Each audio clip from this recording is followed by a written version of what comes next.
Welcome to The Explainer. Have you ever stopped to think about what actually happens in those first few minutes and hours after a person is found deceased?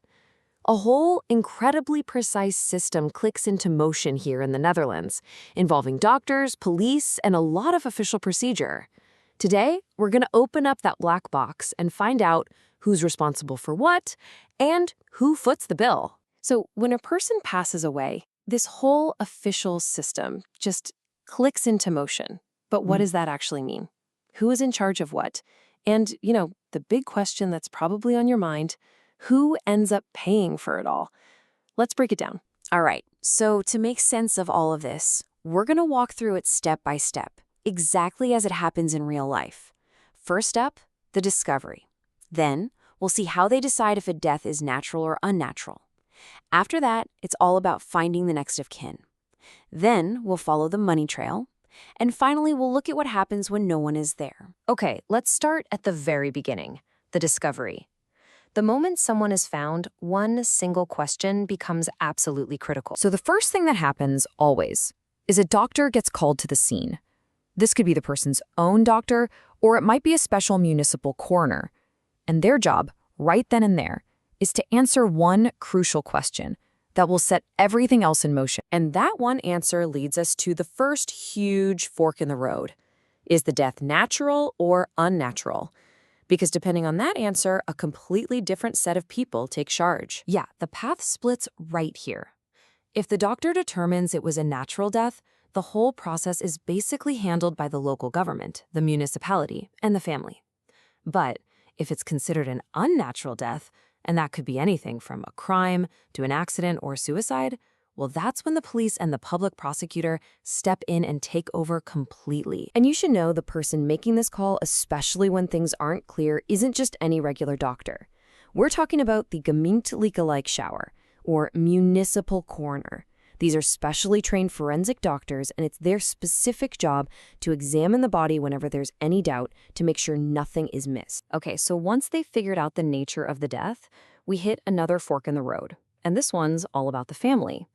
Are the next of kin around or not? This part is pretty straightforward. If family members are right there on the scene, responsibility for their loved one is handed over to them immediately. They're the ones who will call a funeral director. But what if no one's there? The body can't just be left, so the authorities have to act. And they do it based on a really interesting legal idea. It's a Dutch legal concept called zaakwaarneming. It basically means acting as an agent of necessity.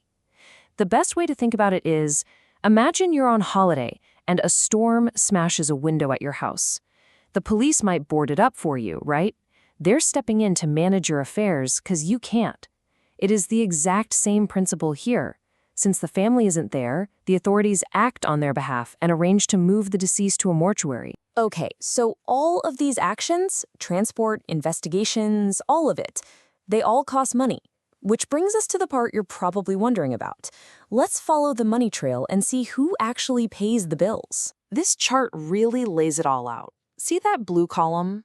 That's the police. So things like a criminal investigation or an autopsy as part of one, that's on the state. The red column? That's the municipality. They often handle things like the transport to the mortuary. But here's the kicker. Look at the green column. That's the family. Notice how mortuary use is almost always their responsibility? And this is the part that catches people by surprise. Even if the police arrange the transport, the bill for the mortuary stay itself, that goes to the family. And, the government is aware that this can be a shock. Back in 2019, the Minister of Justice and Security, Minister Grapperhaus, even said, and I'm quoting, "I understand that the next of kin can experience this as unpleasant in some cases." It really gets to the heart of the issue, doesn't it? You have this system that's designed to be logical, but for a grieving family, it can feel, pretty harsh and definitely unexpected. But that leads to a really sad question. What happens if no family can be found at all? Is someone just forgotten by the system? Well, no.